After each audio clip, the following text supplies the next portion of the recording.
अजीव राशि से संबद्ध होने के कारण संसार में परिभ्रमण करता है और इस दौरान वह 84 लाख जीव स्थानों में जन्म लेता रहता है और मरता रहता है। एकमात्र अजीव राशि से मुक्ति ही जीव को इस जन्म मरण के चक्र से छुटकारा दिला सकती है। जीव के उत्पत्ति स्थानों और अजीव राशि के बारे में हमें समझाने के लिए मेरा करबद्ध विनम्र निवेदन समनी श्री जयंत प्रज्ञा जी से। वंदामि नमः।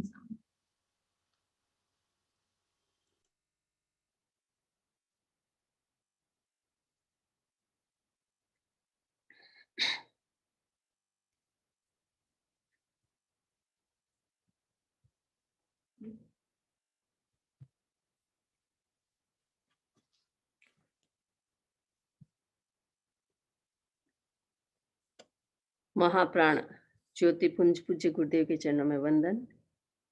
उपस्थित भाइयों और बहनों,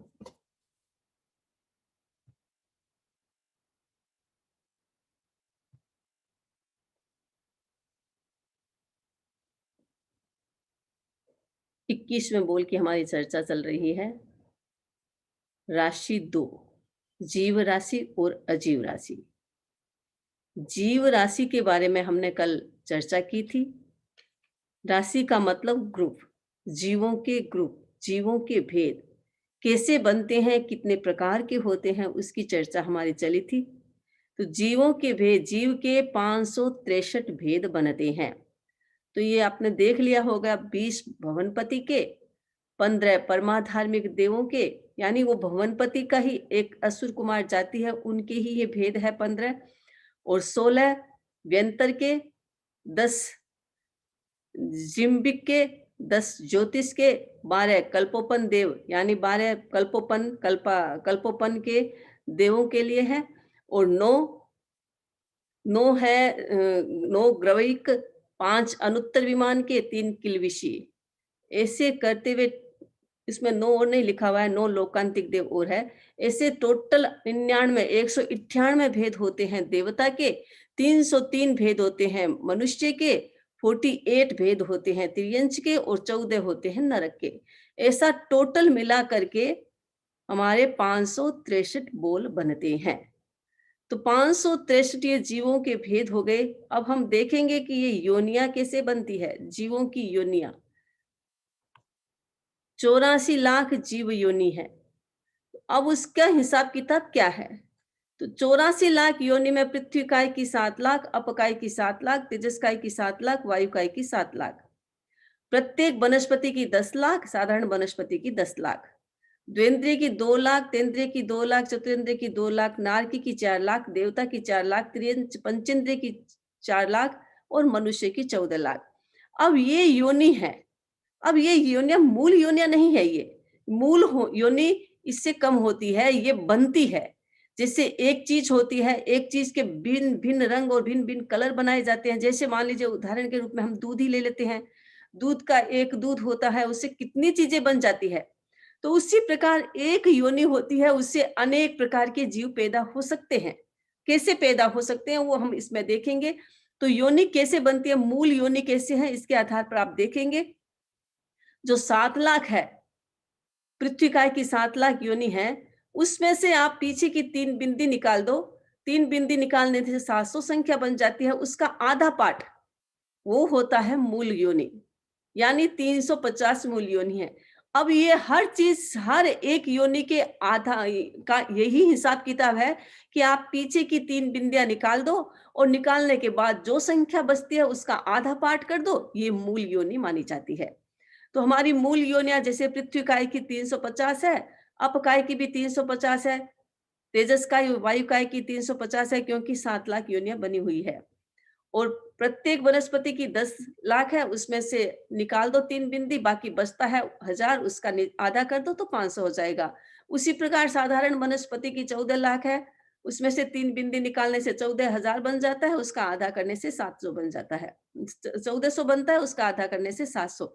इसी प्रकार सबकी योनियां बनती है। द्वेंद्र की 100, तेंद्र की 100, चतुरेंद्र की 100, नारकी की 200, देवता की 200, और त्रियंग पंचेंद्र की 200, और मनुष्य की 700। इस प्रकार ये सारी योनियां मूल योनि है। मूल योनि 4200 है, बाकी ये 84 लाख योनि कैसे बनती है ये हम आगे देखेंगे। अब ये 84 लाख योनि बनाने का हिसाब किताब ये है। इसमें 350 पृथ्वी काय का उदाहरण लेते हैं हम। 350 मूल योनियां हैं। इसकी मूल योनियां 350 है। बनेंगे कैसे? 350 है, इसमें 5 वर्ण, 2 गंध, 5 रस और 8 स्पर्श, 5 संस्थान, इन सब को गुणा करने से, यानी एक जीव है, पृथ्वी काय का एक जीव है, वो 5 वर्ण में होता है। काला, पीला, रक्त, कृष्ण, नील, रक्त, पीत, श्वेत, पांचों कलर में होता है। जैसे हम उदाहरण लेते हैं पृथ्वी काय में सोना, चांदी, हीरा, पन्ना सब होते हैं, तो एक कलर में नहीं, 5 कलर में होते हैं। तो 5 कलर उसको जोड़ दो, और फिर दोनों गंध होते हैं। हर एक पदार्थ, कोई भी पदार्थ हो, चाहे पृथ्वी काय हो, चाहे तिर्यंश मनुष्य हो, चाहे कोई भी हो, सब में गंध होती है। हर एक में 5 वर्ण होता है, और 5 ही वर्ण के 2 गंध होते हैं। कोई वर्ण सुगंधित होता है, कोई सुगंधित नहीं होता है। तो उनकी अलग अलग स्मेल होती है, वो 2 ही प्रकार की स्मेल होती है। तो 2 प्रकार के जितने भी 5 वर्ण से हमने निकाला 1750, उसको 2 से फिर गुणा कर दो, 3500 हो जाता है। फिर 5 रस, तिक्त, कटु, कसाय, अम्ल, मधुर, ये हर चीज में, हर एक पदार्थ में, चाहे कोई भी प्रकार का पदार्थ हो, क्योंकि ये सारे पुद्गल के ही हैं, स्वरूप पुद्गल के हैं। जीवों ने इनको धारण किया है अपने कर्मों के अनुसार, इसीलिए जीव कहलाते हैं। लेकिन रियल में ये पुद्गल ही है, ये पुद्गल ही बनते हैं। पुद्गल का एटमॉस्फेयर होता है, वहां जीव पैदा होता है। तो जीव पैदा होता है तो एक योनि बन जाती है। तो 3500 में 5 रस को और गुणा कर देते हैं, तो 17,500 हो जाते हैं। और फिर 17,500 को 8 स्पर्श से गुणा करते हैं। शीत, उष्ण, स्निग्ध, रुक्ष, गुरु, लघु, कर्कश, मधु, ये 8 स्पर्श है। इससे फिर गुणा कर देते हैं, तो 1,40,000 हो जाता है। और फिर उनको 5 से गुणा करो, तो हमारी 7 लाख योनि बन जाती है। तो योनि बनाने का ये तरीका है, यानी ये ऑटोमेटिक बनती है, बनाया नहीं जाता है, ऑटोमेटिक बनती है। लेकिन हमें ये चिंतन करना है कि योनि में एक पृथ्वी काय है, तो पृथ्वी काय के 5 कलर होते हैं। पृथ्वी काय में दोनों ही गंध होती है, हर एक पदार्थ में। ऐसा नहीं है कि एक पदार्थ में काले में है तो उसमें काला है, उसमें कोई गंध नहीं, नहीं। हर एक एक काला पदार्थ है, काले कलर का पदार्थ है, उसकी एक गंध भी होती है, अच्छी या बुरी दोनों प्रकार की गंध होती है। उसमें रस होता है, 500 प्रकार में कोई भी प्रकार का रस हो सकता है। 8 स्पर्श में कोई भी प्रकार का स्पर्श हो सकता है। और संस्थान, आकार प्रकार, जैसे आकार प्रकार होता है पुद्गल का, वृत्त, परिमंडल, त्रिकोण, चतुष्कोण और आयत, ये 4 प्रकार 5 प्रकार के होते हैं संस्थान। तो पांचों प्रकार के संस्थान भी इसके अंतर्गत आते हैं। कोई भी प्रकार का जीव होगा, उसका कोई न कोई संस्थान, आकार प्रकार होगा ही होगा। इसके आधार पर इनकी योनियां बनाई जाती है। तो ये पृथ्वी काय की योनि ऐसे बनती है। इसी प्रकार अपकाय, तेजस्काय, वायुकाय, प्रत्येक की योनि ऐसे ही बनती है। आपको ध्यान ये रखना है कि जो मूल योनि के जीवों की संख्या आई है, उसमें से 3 को अपन निकाल देते हैं, 3 शून्य पीछे से निकाल देते हैं, और पीछे जो बाकी संख्या बचती है उसका आधा पार्ट कर देते हैं, वो मूल योनि होती है। और मूल योनि के आधार पर इतनी इतनी योनियां बनती है। इस कारण से ये इतने सारे जीवों की संख्या काउंट की जाती है। अब वो कल शीर्ष पहेलिका के बारे में आई थी चर्चा की, ये क्या होता है? ये एक संख्या है, ये समय के अंतर्गत नहीं आता है, लेकिन संख्या के अंतर्गत आता है। कैसी संख्या है कि जैसे 4 हाथ होता है, उसका एक धनुष्य बनता है, और 2000 धनुष्य का यानी 8000 हाथ हो जाता है, उसका एक माइल बनता है। 4 माइल्स का यानी 32,000 हाथ होता है, उसका एक योजन बनता है। और इस प्रकार ये योजन बनते बनते बनते जाते हैं। योजन योजन की संख्या से आगे हमारी संख्या असंख्य संख्या बनती जाती है। तो संख्या कितनी? 2 से ऊपर जितनी भी एक संख्या संख्या के अंतर्गत नहीं आती है, उससे कुछ नहीं होता है। एक समय से कुछ नहीं होता है। 2 समय से लेकर के ऊपर की जितनी भी संख्या आती है वो संख्या कहलाती है। और अंतिम संख्या क्या है? आप ये देखेंगे जो शीर्ष प्रहेलिका है वो अंतिम संख्या होती है। उसे अंतिम संख्या कहो या शीर्ष प्रहेलिका कहो, उसके 140 के बाद में आप 54 जीरो लगाए, 54 बिंदी लगाएंगे। 54 बिंदी लगाने से जो संख्या बनती है वो हमारी शीर्ष प्रहलिका कहलाती है, यानी अंतिम संख्या। उसके बाद एक भी शब्द जुड़ गया, एक समय भी जुड़ गया, एक संख्या भी जुड़ गई, तो असंख्य की कोटि में आएगा, संख्या की कोटि में नहीं आएगा। यानी इसका मतलब हो गया 140 के बाद 54 जीरो लगाते हैं, बिंदिया लगाते हैं, उतनी संख्या काउंट की जा सकती है। उसके बाद कोई संख्या काउंट नहीं होती है, वो असंख्य की कोटि में आ जाता है। और संख्या को समझाने का ये तरीका है, असंख्य को समझाने के लिए उपमा है। उसकी कोई काउंट नहीं होता संख्या, तो उस संख्या को हम समझा नहीं सकते हैं। इस कारण से उसे उपमा के माध्यम से समझाया जाता है। जैसे पल्योपम है, सागरोपम है, ये उपमा के माध्यम से समझाया जाता है। और फिर अनंत होता है, संख्य, असंख्य, और तीसरा होता है अनंत। अनंत को किसी भी उपमा से भी नहीं समझाया जा सकता, उसे ऐसे ही समझना पड़ता है, तो वो अनंत है, जिसके पीछे कोई भी प्रकार की उपमा या संख्या नहीं लगती है, नहीं बताई जाती है। इस कारण से उसे अनंत कह दिया जाता है। यानी संख्या, असंख्य, जिसको उपमा से समझा सकते हैं और जिसको उपमा से नहीं समझा सकते। जैसे एक शरीर में अनंत जीव रहते हैं, तो वो नहीं समझा सकते। एक जीव में संख्य होता है, असंख्य होता है, उसको तो किसी उपमा से समझा दिया, लेकिन अनंत को किसी भी उपमा से समझाया नहीं जा सकता है, इसीलिए उसे अनंत कहा जाता है। तो ये सारा हिसाब किताब है हमारी संख्य, असंख्य और अनंत का। अब हम अजीव के बारे में चर्चा करेंगे। जीव 563 भेद और अजीव के 560 भेद। 560 भेद कैसे बनते हैं उसकी हम चर्चा करेंगे। उसमें अजीव, अरूपी अजीव, ये धर्मास्तिकाय, अधर्मास्तिकाय, आकाशास्तिकाय और काल, ये अरूपी अजीव कहलाते हैं। तो अरूपी अजीव के तो 30 ही भेद हैं, बाकी सारे पुद्गल के भेद हैं। यानी 530 भेद पुद्गल के हैं, केवल 30 भेद है। वो पीछे के 4 जो अस्तिकाय है, 4 जो अजीव के पार्ट है, उसके बनते हैं। तो धर्मास्तिकाय के 8 भेद बन गए। कैसे? स्कंद, देश, प्रदेश, ये धर्मास्तिकाय के होते हैं। और फिर द्रव्य, क्षेत्र, काल, भाव और गुण, ये भी धर्मास्तिकाय के ही पार्ट है। तो ये धर्मास्तिकाय के, अधर्मास्तिकाय के, आकाशास्तिकाय के 8 भेद हो जाते हैं। और काल एक मूल काल द्रव्य है और 5 उसके पार्ट है, द्रव्य, क्षेत्र, काल, भाव और गुण। इसके आधार पर इसके 6 पार्ट बनते हैं। तो ये अजीव के टोटल करने से 30 भेद हो गए। अरूपी अजीव कहो, अमूर्त अजीव कहो, इनके 30 भेद होते हैं। तो ये 30 भेद ऐसे बनते हैं।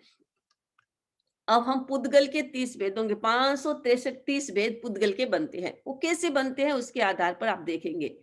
जैसे 5 वर्ण हैं पुद्गल के, क्या है? वर्ण, गंध, रस और स्पर्श, ये 4 भेद है पुद्गल के। और चारों भेदों के अलग अलग अनेक भेद बनते हैं, उपभेद बनते हैं। उससे टोटल काउंट करते हैं तो 530 हो जाता है। तो 4 तो ये हो गया वर्ण, गंध, रस, स्पर्श, और एक हो गया संस्थान।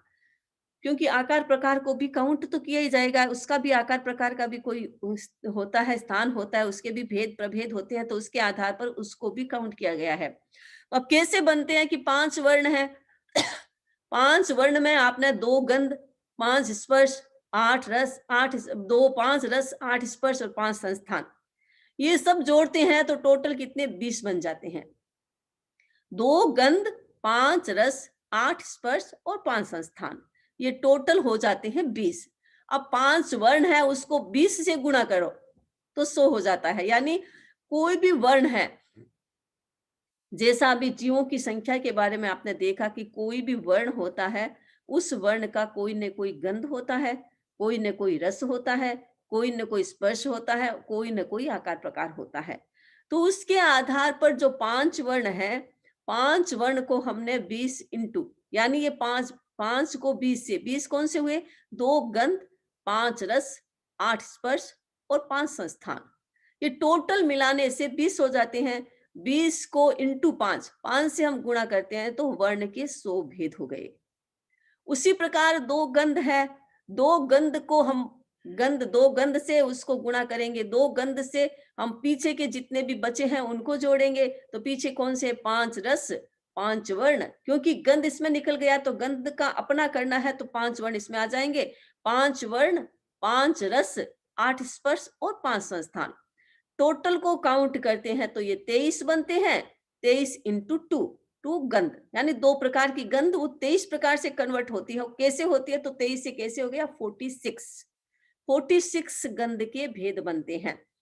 5 वर्ण के तो उसमें 100 बन गए और 2 गंध के उसमें 46 बन गए। अब रस भी 5 है तो रस में 5 रस में 2 गंध, 5 वर्ण, 8 स्पर्श और 5 संस्थान, इतने टोटल जोड़ने से फिर उसके भी 20 हो जाते हैं। 20 को इंटू 5, 5 से हम काउंट करते हैं, गुणा करते हैं तो 100 बनते हैं। तो रस के भी 5, रस के भी 100 भेद बन जाते हैं। 8 स्पर्श है। अब स्पर्श को थोड़ा समझना पड़ेगा। इसमें 8 स्पर्श में 2 गंध, 5 रस, 5 वर्ण, 5 संस्थान और 6 स्पर्श। इसमें स्पर्श भी जुड़ेगा। कौन सा स्पर्श जुड़ेगा? अब इसको ध्यान रखना है कि जैसे 8 स्पर्श है, शीत उष्ण, ये 2 स्पर्श है। शीत का अपोजिट है उष्ण, शीत ठंडा, उष्ण मत गर्म। तो इसमें क्या होता है, जैसे हमें शीत स्पर्श का बोल बनाना है, शीत स्पर्श की संख्या बनानी है, तो शीत स्पर्श तो अपने आप कट गया और उसका अपोजिट भी उसमें नहीं जुड़ेगा। जो शीत होगा वो शीत ही होगा, उष्ण नहीं हो सकता। जो उष्ण होगा वो उष्ण ही होगा, शीत नहीं हो सकता। उसमें हाँ, उष्ण शीत उष्ण है तो उसमें बाकी का हो सकता है, उसका स्पर्श और तरह का भी रफ भी होता है, उष्ण नहीं होगा। लेकिन शीत उष्ण स्निग्ध रुक्ष, स्निग्ध भी हो सकता है, रुक्ष भी हो सकता है, कर्कश भी हो सकता है, मधुर भी हो सकता है। इस प्रकार बाकी सारे स्पर्श के भेद उसमें जुड़ेंगे, लेकिन उसका अपोजिट नहीं जुड़ेगा। तो स्पर्श को अलग अलग तोड़ तोड़ के टुकड़ों में करना है हमें। तो स्पर्श है जैसे शीत उष्ण है, शीत स्पर्श है, उसमें उष्ण नहीं जुड़ेगा। बाकी 2 गंध, 5 रस, 5 वर्ण, 5 संस्थान और 6 स्पर्श, बाकी के 6 स्पर्श जुड़ेंगे तो टोटल को मिलाने से 23 हो जाते हैं। और 23 इंटू 8, 8 स्पर्श से हम गुणा करते हैं तो 184 बन जाते हैं। तो इस प्रकार स्पर्श के 184 भेद हो जाते हैं, यानी 184 प्रकार का स्पर्श होता है। और 5 संस्थान, 5 संस्थान है।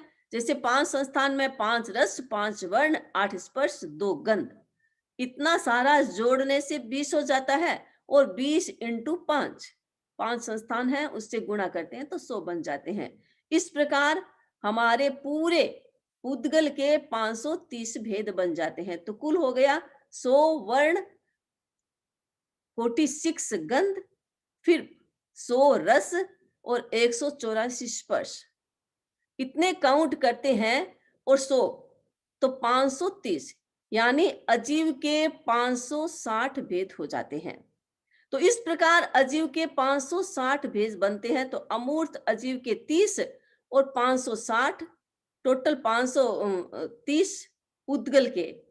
तो 530 पुद्गल के और अजीव के, अमूर्त अजीव के 30 भेद, इस प्रकार 560 भेद बनते हैं। तो आप ऐसे देखेंगे कोई भी प्रकार की चीज है, योनि बनाते हैं तो इसी के आधार पर योनियां बनती है, क्योंकि यही योनि बनाने का तरीका है। और यही हमारे पुद्गलों, सारे पुद्गल के ही भेद बनते हैं। जैसे एक योनि होती है, एक गोबर है, एक गोबर योनि है।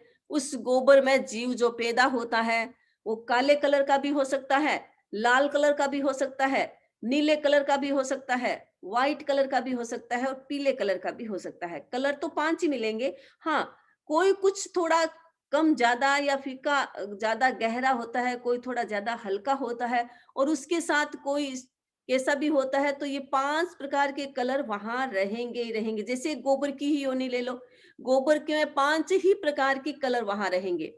5 प्रकार के कलर के साथ 5 ही प्रकार के रस रहेंगे। कोई भी प्रकार का जीव है उसमें कोई न कोई प्रकार का रस होगा, तिक्त, कटु, कसाय, अम्ल, मधुर।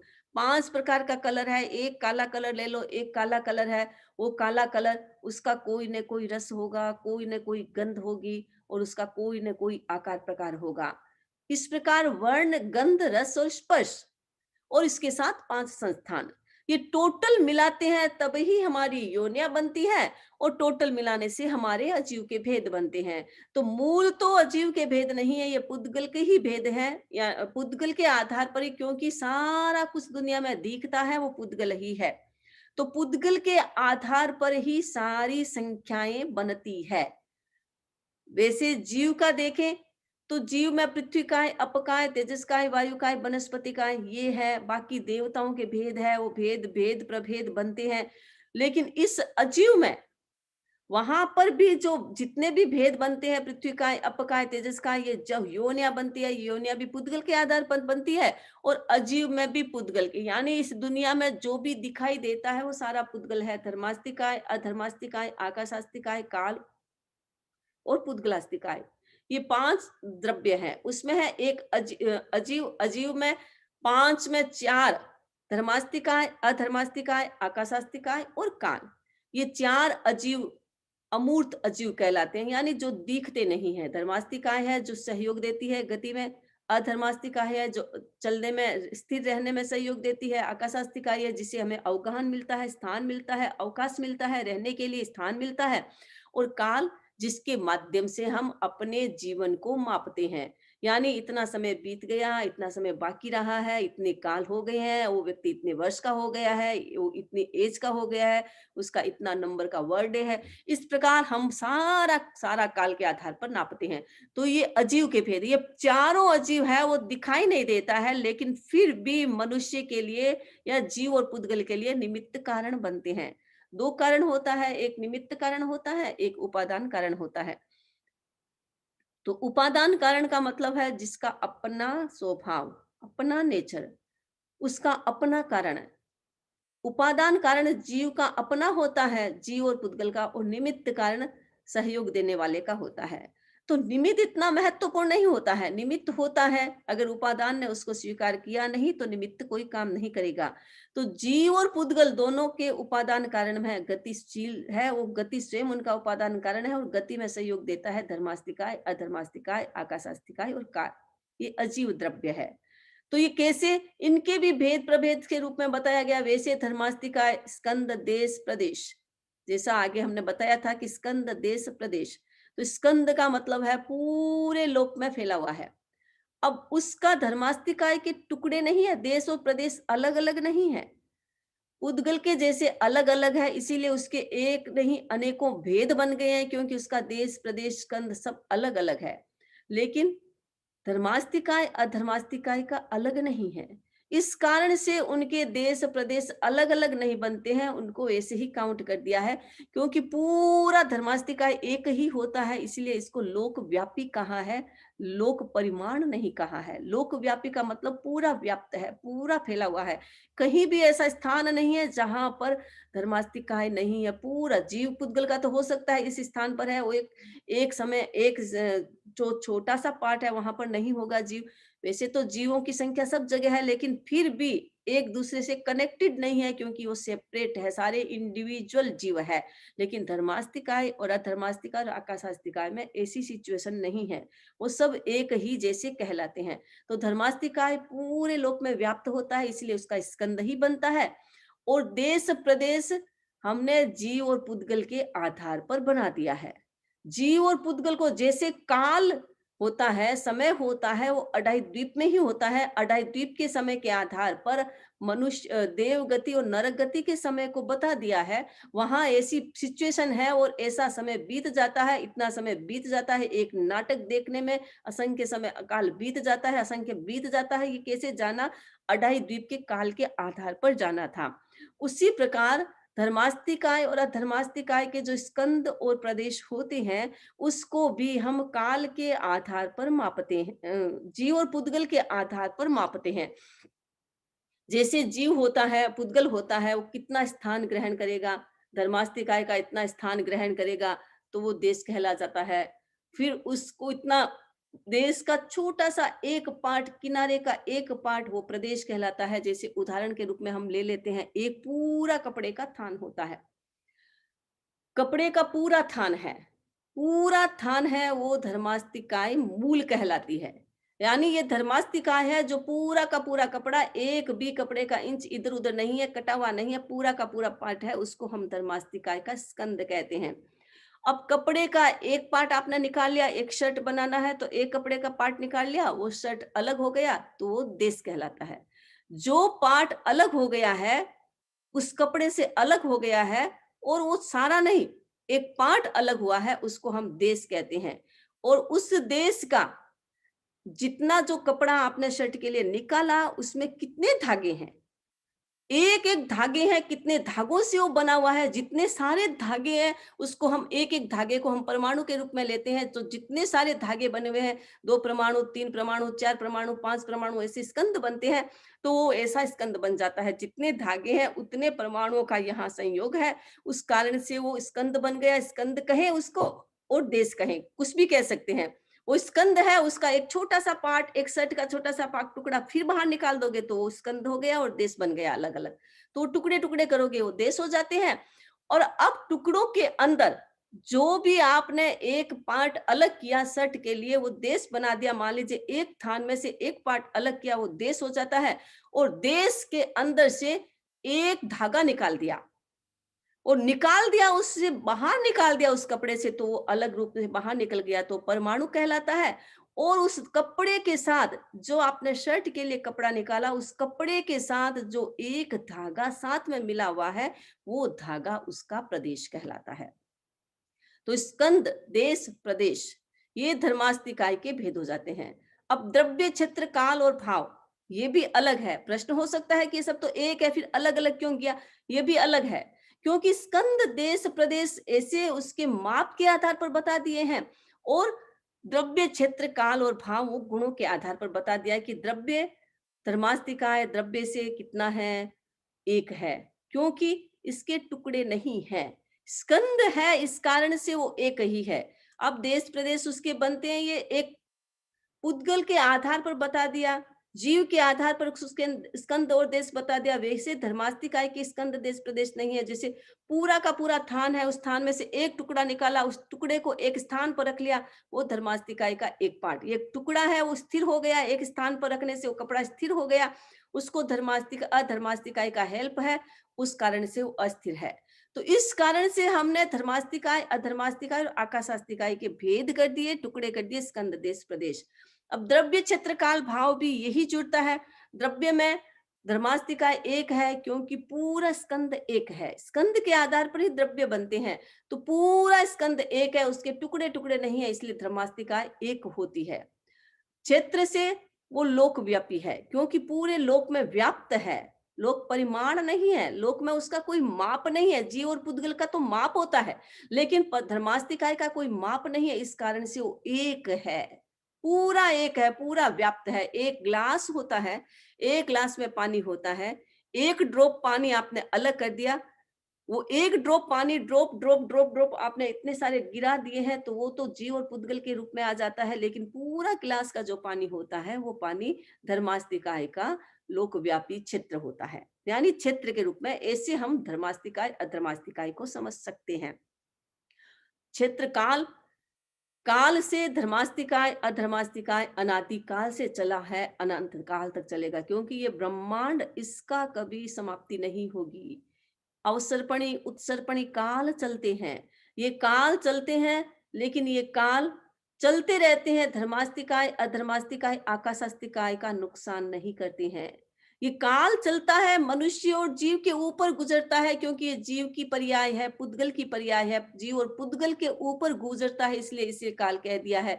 लेकिन ये काल धर्मास्तिकाय, अधर्मास्तिकाय, आकाशास्तिकाय के ऊपर नहीं चलता है, इस कारण से वो अनादि अनंत है। अनादि काल से चला आ रहा है, अनंत काल तक चलेगा, उसका कभी नाश नहीं होने वाला है। ये ब्रह्मांड है, इसका कभी नाश नहीं होगा। जो 6 द्रव्य है हमारे, वो परमानेंट द्रव्य है, वो कभी नाश नहीं होने वाले द्रव्य हैं। इसलिए धर्मास्तिकाय, अधर्मास्तिकाय, आकाशास्तिकाय का नाश नहीं होगा, इसलिए उसको हमने स्कंद, देश, प्रदेश, उसके द्रव्य, क्षेत्र, काल, काल से अनादि अनंत कह दिया। और भाव से उसके हर एक पदार्थ का अपना अपना गुण होता है, अपना अपना नेचर होता है।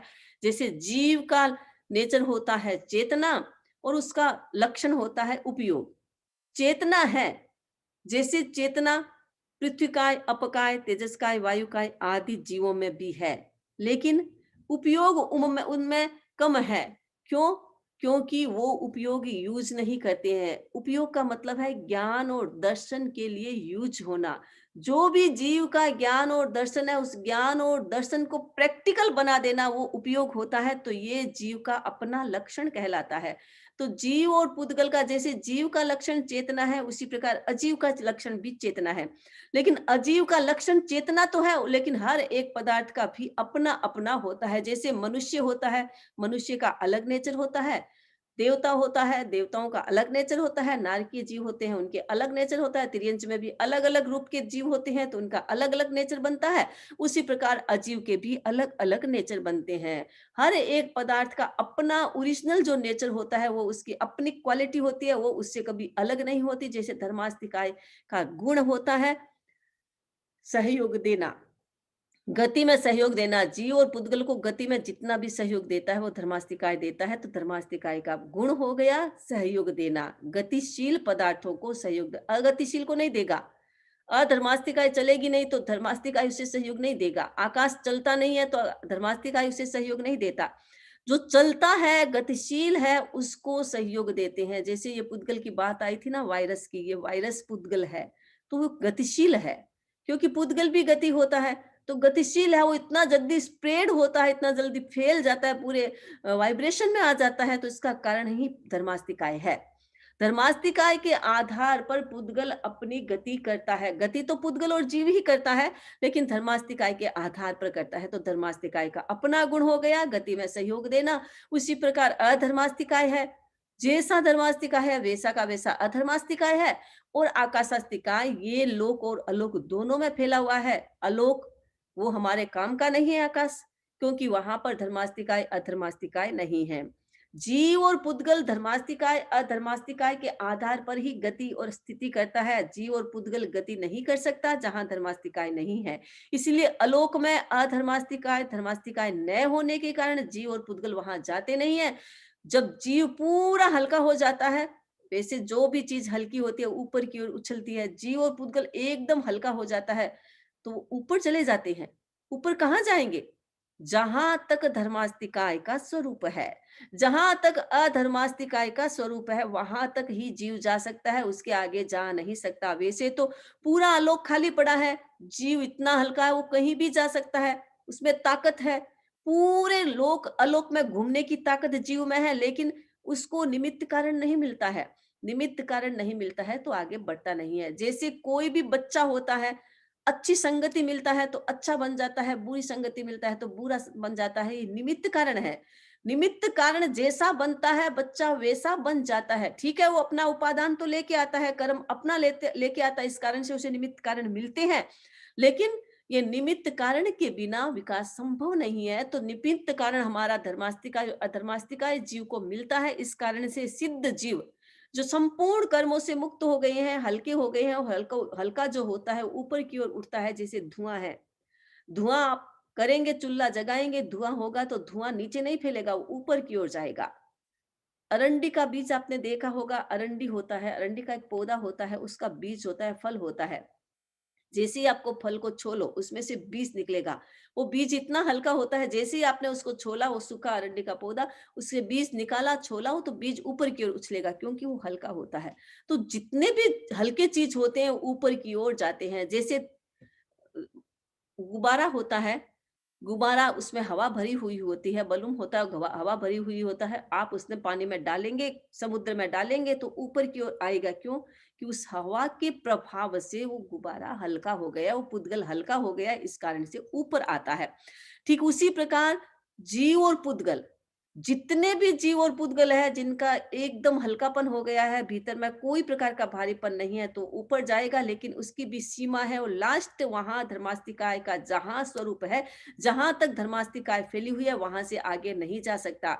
जैसे बच्चे होते हैं, छोटे बच्चे होते हैं, तो आप दरवाजा बंद कर देते हैं कि बच्चा चलना सीख गया है तो कहीं बाहर न चला जाए, कहीं गिर न जाए, इसलिए दरवाजा बंद कर देते हैं। उसी प्रकार जीव और पुद्गल के रूप में धर्मास्तिकाय का दरवाजा है, और धर्मास्तिकाय अधर्मास्तिकाय का वो दरवाजा है जहां से जीव और पुद्गल क्रॉस करके बाहर जा नहीं सकते हैं। इस कारण से वो लास्ट मोमेंट सिद्धशिला में वो सिद्ध जीव विद्यमान रहते हैं। वो सिद्धशिला में भी लास्ट एकदम पूरी सिद्धशिला 45 लाख योजन की बनी हुई है, उसमें एकदम ऊपर का पार्ट, एकदम जहां तक जाने की उनकी संभावना होती है, सिद्ध जीव वहां चले जाते हैं। तो उससे ज्यादा नहीं जा सकते हैं, क्योंकि अलोक में धर्मास्तिकाय अधर्मास्तिकाय नहीं है, आकाश है। तो आकाश लोक और अलोक दोनों में व्याप्त है। अलोक जितना धर्मास्तिकाय अधर्मास्तिकाय है उतना तो आकाश है ही हमारे इस ब्रह्मांड में, इस लोक में। लेकिन लोक के बाहर भी आकाश है जिसका यूज नहीं होता है, यूजलेस है, इसलिए वो क्षेत्र से लोक अलोक दोनों में व्याप्त होता है। अब हम काल को देखेंगे। प्रश्न हो सकता है काल है उसके 6 बता दिए भेद। जैसे धर्मास्तिकाय के तो बनते हैं स्कंद, देश, प्रदेश, द्रव्य, क्षेत्र, काल और भाव। लेकिन काल के कैसे 6 हो गए हैं? काल के तो 5 ही होना चाहिए, द्रव्य, क्षेत्र, काल और भाव और गुण। लेकिन उसके वो भी बनता है, काल अपने आप में एक द्रव्य है। धर्मास्तिकाय अधर्मास्तिकाय भी द्रव्य है, लेकिन उनको धर्मास्तिकाय के टुकड़े करके हमने उसका 3 पार्ट कर दिया है धर्मास्तिकाय को, लेकिन काल का ऐसा कोई पार्ट नहीं किया है, इसीलिए काल को लिया गया है।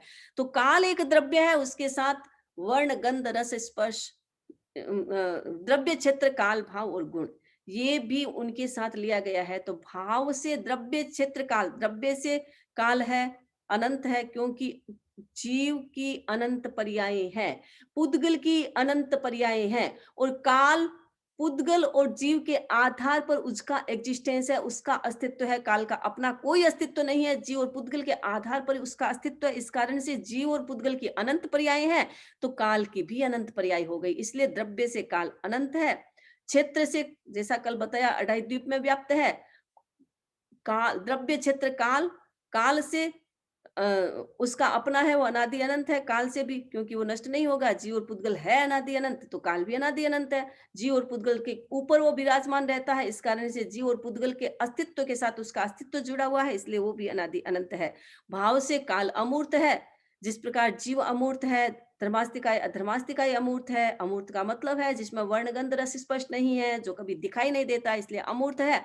और भाव से अमूर्त हो गया, और गुण से वर्तना। वर्तना का मतलब है वो जीव और पुद्गल पर घूमता रहता है, घूमता रहता है, वर्तमान में रहता है। अतीत का बीत गया, उसको पकड़ नहीं सकते, उसका एग्जिस्टेंस अतीत में था, भविष्य में रहेगा, लेकिन उसको वर्तमान में ही हम उसको देख सकते हैं, महसूस कर सकते हैं, पकड़ सकते हैं। तो वर्तना का मतलब जो वर्तमान में रहता है और घूमता रहता है, जीव और पुद्गल पर घूमता रहता है, सक्रिय रहता है, इस कारण से इसे वर्तना कहा गया है। तो इस प्रकार ये 530 भेद पुद्गल के, और पुद्गल के 530 भेद कहो, योनियों के इतने भेद बने हैं, ये भी पुद्गल के आधार पर बने हैं। इतने सारे पुद्गल के आधार पर उनकी योनियां बन जाती है, और इस प्रकार 560 भेद हो जाते हैं अमूर्त अजीव के। तो टोटल हो गया 563 भेद जीव के और 560 भेद अजीव के। इस प्रकार हमारे टोटल भेद हो गया है, टोटल 560 और 563 जीव और अजीव के, पुद्गल के जीव और अजीव के भेद हो गया है। तो इस प्रकार हमारा ये पूरा 21वां बोल राशि आप देख सकते हैं, इनके कितने ग्रुप है, कितने जीव बनते हैं, कैसे बनते हैं, कैसे पुद्गल बनते हैं। ऐसा पुद्गल भी एक नहीं है, कितने प्रकार के हैं, कितने प्रकार धर्मास्तिक अधर्मास्तिकाय कितने प्रकार के हैं, किस प्रकार ये हमको हेल्प करते हैं। ये सारा ये बोल, पूरे 25 बोल का सारांश देखें तो यही है। जीव और अजीव पूरे 25 बोल में है, और जीव अजीव के जितने भेद प्रभेद है वो सारे 25 बोल के अंतर्गत आता है। तो 25 बोल के अंतर्गत जितने भी पार्ट आए हैं वो सारा इसके अंतर आया है। इसमें सिद्धों को हमें लेना नहीं है, क्योंकि सिद्धों की कोई काउंट है, वो जीव के अंतर्गत ही आता है, आत्मा के अंतर्गत आता है। जीव के अनेक नाम होते हैं, पर्यायवाची नाम होते हैं, जीव, चेतना, आत्मा, क्षेत्रज्ञ, सत्व, असुम, ये सारे पर्यायवाची नाम है। क्योंकि ये संस्कृत में एक शब्द होते हैं, उसके अनेकों अनेकों शब्द बन जाते हैं। तो बनाने शब्दों के बनने के कारण इसके जीवों के अलग अलग नाम हो गए हैं, अलग अलग काम हो गए हैं। तो इस प्रकार सिद्धों को हम इस जीव और अजीव की कोटि की इस काउंट में नहीं लेते हैं। वैसे सिद्ध एक आत्मा है, आत्मा के रूप में, जीव के रूप में हम लेते हैं। तो इस प्रकार 563 जीव के और 560 अजीव के भेद बन जाते हैं। तो ये हमारा 21वां बोल समाप्त होता है। अब इसके बारे में कोई क्वेश्चन है तो आप पूछ सकते हैं। बहुत बहुत कृतज्ञता वंदनामि आपके प्रति। आज पूरा खुल करके जीव और अजीव के बारे में मेरे ख्याल से सबको जो जितनी जिज्ञासाएं थी काफी सारी समाहित इस बोल में हो गई है। अब आज की जिज्ञासाएं ले लेते हैं। मंजू जी जैन, उनके बाद बबीता जी। वंदामि नमनसामि। और हम मेरा एक क्वेश्चन था बदनामी, ज्योतिष देव में कौन सी गति के जीव है जो ज्योतिष देव बनते हैं और किन कर्मों की वजह से वह वहां पैदा होते हैं? ज्योतिष देव जीव है वो देव गति के जीव कहलाते हैं। अब नरक से तो ज्योतिष देव बनेंगे नहीं, बाकी मनुष्य और तिर्यंच, देवता पुनः देवता बनता नहीं है, तो मनुष्य और तिर्यंच गति के जीव है वो ज्योतिष जीव बनते हैं। तो उनके कारण यही बताया जो देव गति के बताए थे कि सराग संयम, राग युक्त संयम, श्रावक धर्म का पालन करने वाला, अकाम निर्जरा करने वाला, और जो मिथ्यात्व होते हैं, मिथ्यात्व जो भी क्रिया करता है उस क्रिया से भी देवगति को प्राप्त हो सकता है। तो ज्योतिष देव में जाने के मूल ये कारण होता है, इसी कारण से वो जीव ज्योतिष बनता है। बबीता जी, उनके बाद उमा जी सांखला। वंदामी नमन स्वामी। अभी पुद्गल अजीव है तो रूपी है, धर्मसिकाई अधर्मसिकाई अजीव है पर अरूपी है, क्योंकि इनमें वर्णगंध रस नहीं है इसीलिए, या कोई और कारण है? हाँ, वर्णगंध रस नहीं है इसीलिए ही मूल अरूपी है, और अरूपी वर्णगंध नहीं है इस कारण से वो दिखाई नहीं देता, क्योंकि दिखाई तो हमेशा वर्णगंध रस स्पर्श वाला ही दिखाई देता है। जिसके वर्ण नहीं है, आकार प्रकार ही नहीं है, तो हम उसको कैसे देखेंगे? इस कारण से उसे अमूर्त कहा है, यानी उसमें वर्णगंध नहीं है और इस कारण से वो कभी दिखाई नहीं देता है, इस कारण से अमूर्त पदार्थ है। उमा जी सांखला, उनके बाद सुनीता जी नाटा।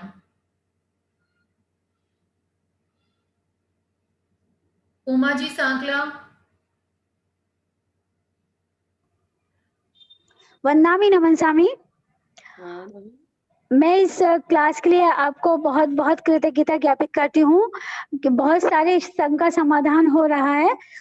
एक प्रश्न यह पूछना था कि एक बार ऐसा मतलब सोचा था कि इतने बड़े जीवन में जो जो दोष लगे हैं उसका समाहार करने के लिए तो गुरुदेव ने कहा था कि 4 साल तक मिठाई का त्याग है, तो वो तो कंप्लीट हो नहीं पाया, तो मैं उसके लिए और क्या ले सकती हूँ? देखो, गुरुदेव ने 4 साल तक मिठाई बताई है, तो इतना इजी तरीका बताया है, गुरुदेव ने इतना इजी तरीका बताया कि मिठाई आप छोड़ सकते हैं।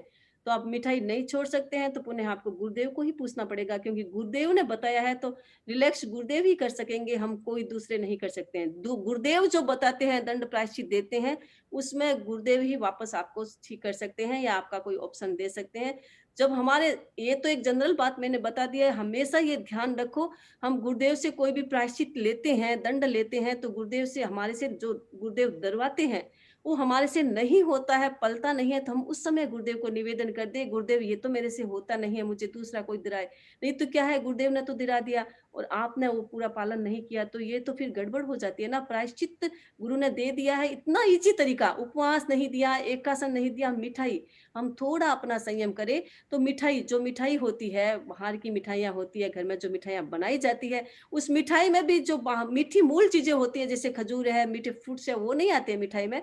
मिठाई में जितनी भी मिठाई रूप में बनती है, कढ़ाई बीघे में आकर के बन जाती है, उसको मिठाई कहते हैं।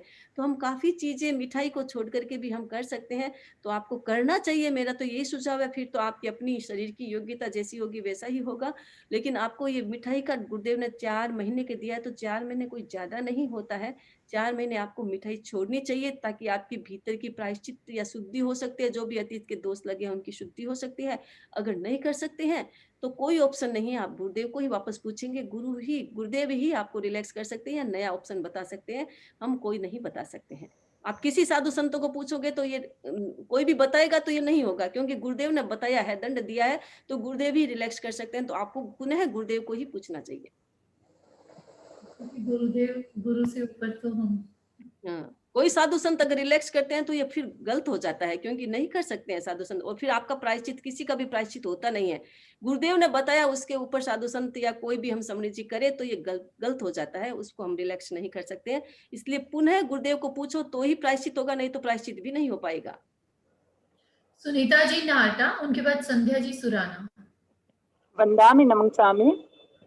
वंदामी, एक असंज्ञ तिर्यंच पंचेंद्रिय जो आपने बताया था कल, नपुंसक नहीं होते हैं, जो गर्भ से पैदा नहीं होते हैं, तो उनका 1-2 एग्जाम्पल बताना है। और दूसरा है कि आपने जो कल देवों के बारे में बताया था कि 99 देव होते हैं और उसके मतलब पर्याप्त और अपर्याप्त 198, लेकिन जो आपने स्क्रीनशॉट शेयर किया वो मैंने स्क्रीनशॉट लिया था, लेकिन उसमें मतलब 10 और 10 भवनपति आपने 20 बताए थे। तो वो थोड़ी काउंटिंग में मिस्टेक है वहां पर।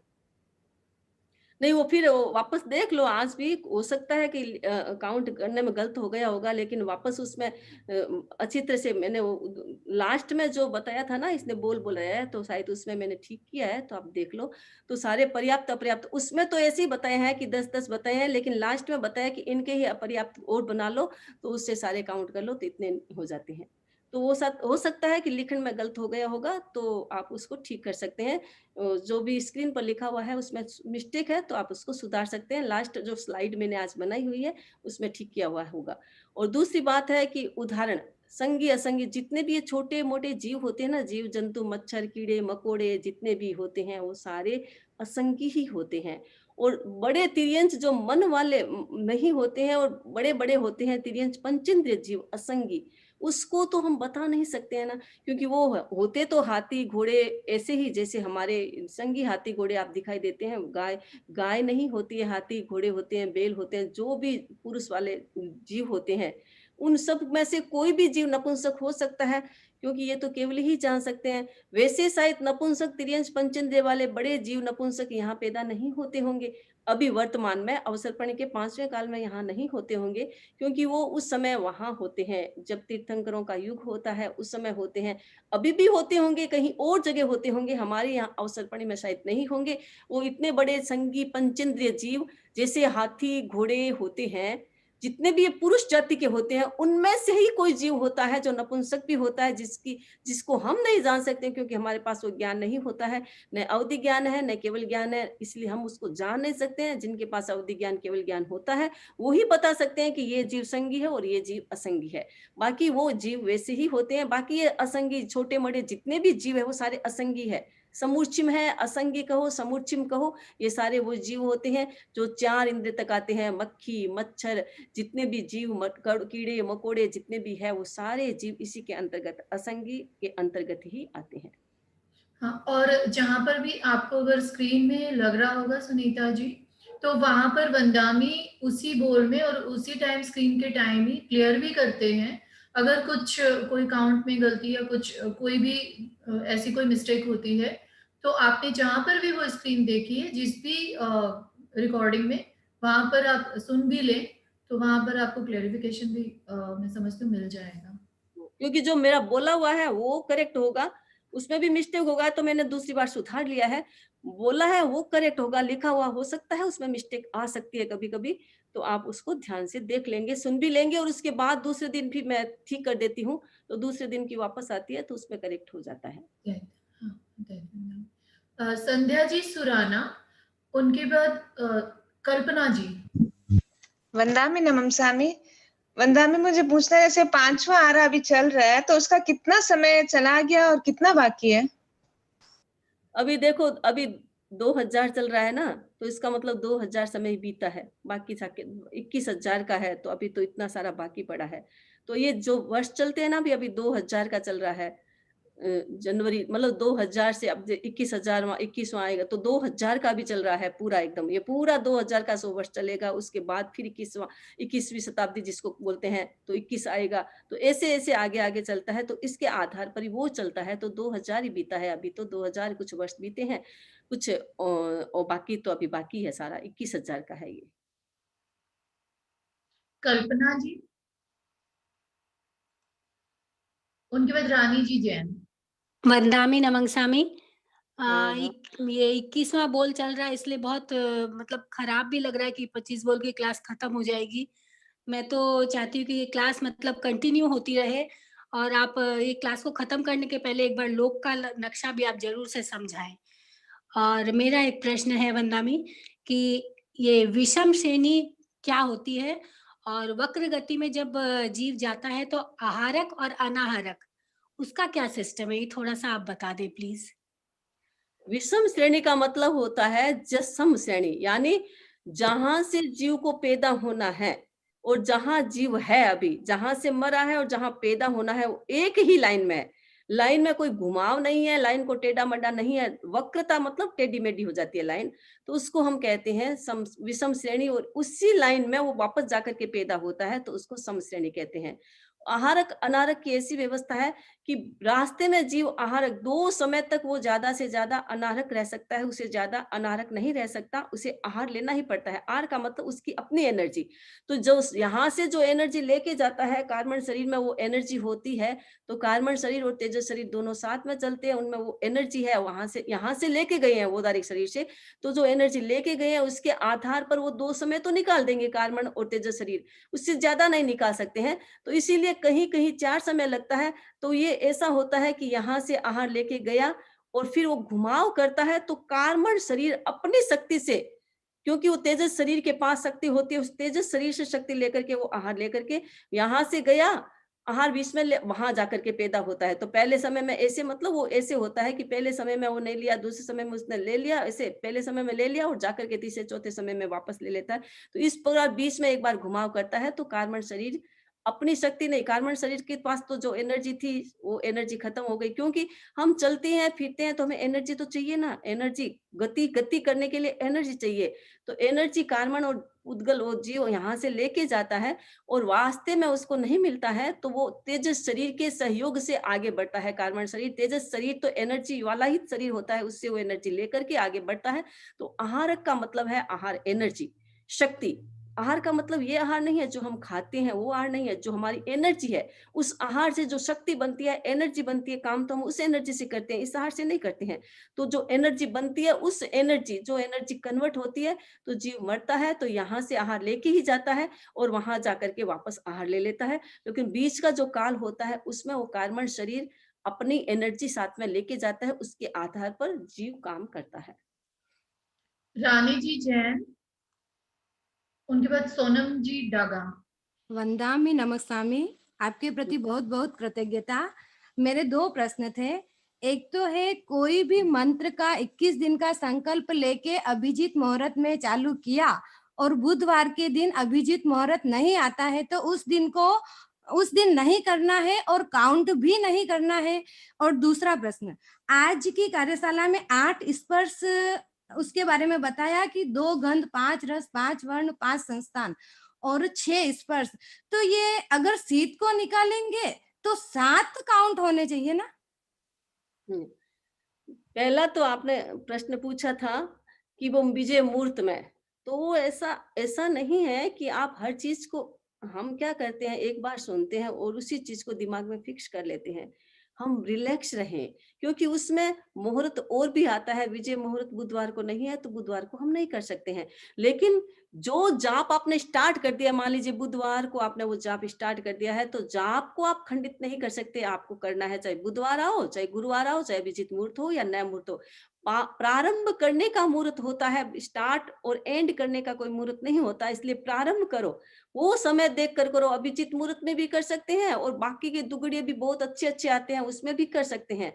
तो उसमें भी कर सकते हैं, लेकिन उसमें करने के बाद फिर आप उसको खंडित मत करो। फिर उसमें मुहूर्त की आवश्यकता नहीं है, फिर आपको रेगुलर उसमें करने की बात है, तो आप उसको रेगुलर कर सकते हैं। और दूसरी बात है कि स्पर्श की बात है, तो 7 नहीं। जैसे मान लीजिए आपने 5 वर्ण का किया, तो 5 वर्ण कट गए ना पूरे के पूरे, तो 5 वर्ण से हम जोड़ेंगे। तो वैसे ही शीत स्पर्श है, तो शीत स्पर्श को तो हमने निकाल दिया और उसका अपोजिट नहीं आया, तो बाकी 6 ही आया ना। तो शीत स्पर्श के साथ हमें काउंट करना है उसको, तो बाकी तो उसको नहीं आते हैं। इसी कारण से वो 8 6 ही होते हैं, 7 नहीं हो सकते। सोनम जी डागा, उनके बाद सुशीला जी माली। वंदामि नमस्कामी। मेरा क्वेश्चन ये है कि अभी आपने अजीव में जो बताया ना कि 2 गंध, 5 स्पर्श, 8 स्पर्श, 5 वर्ण, 5 रस है और 5 संस्थान, ये संस्थान क्या है? संस्थान जैसे मैंने वो पहले बताया था अपने 20वें बोल में कि पुद्गल के संस्थान, पुद्गल के आकार प्रकार होते हैं, वृत्त, परिमंडल, त्रिकोण, चतुष्कोण और आयत। ये संस्थान होते हैं 5 प्रकार के। तो वो 5 प्रकार के संस्थान सभी जीवों के होते हैं, यानी सभी पुद्गलों के होंगे। तो जितने भी पुद्गल बनेंगे, पुद्गल के आकार प्रकार बनेंगे, तो उसके संस्थान 5 ही होंगे। तो हर एक पार्ट जो भी कोई पदार्थ होता है, जो भी कोई पार्टिकल होता है, उसमें हर एक पदार्थ में गंध भी होती है, रस भी होता है, स्पर्श भी होता है और उसका आकार प्रकार होता है। तो आकार प्रकार को हम संस्थान कहते हैं। तो वो वृत्त, परिमंडल, त्रिकोण, चतुष्कोण, आयत। चतुष्कोण में अनेक प्रकार के कोण आ जाते हैं, जितने भी कोण बनते हैं, षटकोण, 7 कोण, 8 कोण, 10 कोण, 100 कोण, वो सारे चतुष्कोण उसी के अंतर्गत आता है। और आयत में लंबा चौड़ा जो भी है वो आया। तो वो सारे 5 संस्थान है, वो 5 संस्थान का आकार है, वो आकार 5 संस्थान कहलाता है। और आपको उसका आकार प्रकार देखना है तो मैंने उसका 20वां बोल है, उसमें पुद्गल का जो संस्थान बताया वो ही संस्थान इसके अंतर्गत आता है। सुशीला जी मालू, उनके बाद रेखा जी चौरड़िया। सुशीला जी मालू, रेखा जी चौरड़िया, उनके बाद माधुरी जी बाबेल।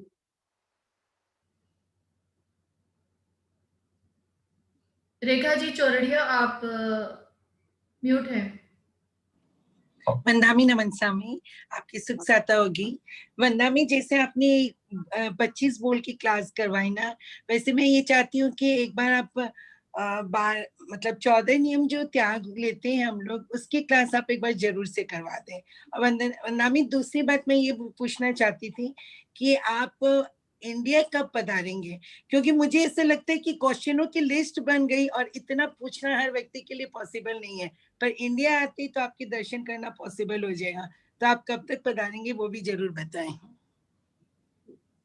हाँ, 14 नियम की बात है कि ये श्रावक व्रत का आएगा अपना अगला बोल, ये 22वां बोल श्रावक व्रत का ही है। तो श्रावक व्रत के बोलों को समझाऊंगी तब मैं 14 नियम के बारे में आपको बता दूंगी।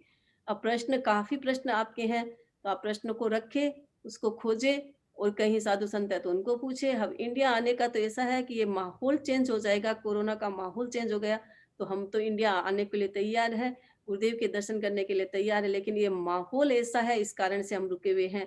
और वैसे गुरुदेव ने यही फरमाया है कि भाई पहले स्वास्थ्य जरूरी है, आना या जाना रहना कोई मतलब नहीं है अभी माहौल में, पहले माहौल को देख करके ही कहीं आने की सोचना है। इसीलिए हम रुके हुए हैं, जैसे ही ये कोरोना का माहौल ठीक होगा, उसमें थोड़ा सुधार होगा तो हम इंडिया गुरुदेव के दर्शन ही करेंगे। माधुरी जी बाबे, उनके बाद सीमा जी कोटा। वंदामी नमनसामी, जो अभी अजीव के आपने 560 भेद बताए हैं, मगर ये अबोध किताब में 565 भेद बताए हुए हैं, 530 और 25 और 10 और। वैसे तो 560 ही होंगे, 10 और कैसे बताए हैं, तो मुझे तो 560 ही बनते हैं। और देख लूंगी मैं कल अच्छी तरह से, उसमें भी अवबोध में कहीं होगा तो मैं देखूंगी, मुझे पता नहीं है, अगर होगा तो मैं, वैसे 560 ही बनते हैं, 560 और 563 ही होते हैं, 10 कौन से बताए हैं ये मुझे पता नहीं है, मैं फिर देख करके आपको बता दूंगी कल, अगर होगा तो मैं देख करके बताऊंगी। वैसे अवबोध में भी 560 ही मिलने चाहिए शायद अजीव के, फिर कोई एक्स्ट्रा कोई दूसरा बताया है तो अलग चीज है। सीमा जी कोठारी। वंदामी नमनसामी, और हम यही प्रश्न मैं अभी पूछ रही थी कि अबोध में 565 भेद है, तो वो नहीं, हाँ हो सकता है कोई या तो छपने में गलत हो गया होगा, 65 मतलब 5 कैसे जोड़े हैं, कौन से जोड़े हैं, या तो वो पता चले, तो फिर नहीं तो मैं देखूंगी कहीं अवबोध हमको उपलब्ध होगी तो मैं अवबोध में देख करके आपको फिर उसमें से क्लियर कर दूंगी। संतोष कुमार जी। ये पुद्गल किसे कहते हैं महाराज, अमूर्त जीव किसे कहते हैं, ये स्कंद द्रव्य क्षेत्र काल भाव, ये कारण शरीर, तेजस शरीर, सूक्ष्म शरीर, ये थोड़ा सा समझा दो, पता नहीं है बोले। ये तो सब पहले की कार्यशाला में, ये अमूर्त अभी मैंने बताया ना, जिसमें वर्ण गंध नहीं होता वो अमूर्त होता है, और जिसमें वर्ण गंध होता है वो पुद्गल होता है। यानी जो दिखता है दुनिया में, दिखने वाली सारी चीजें हैं उसको आप पुद्गल मान लो, और जो दिखता नहीं है उसको अमूर्त, धर्मास्तिकाय, धर्मास्तिकाय, आकाशास्तिकाय, पुद्गल, जीवास्तिकाय मान लो। जीव भी दिखाई नहीं देगा, जीव की क्रिया हमें दिखाई देती है, दिखता पुद्गल ही है तो वो पुद्गल ही होता है।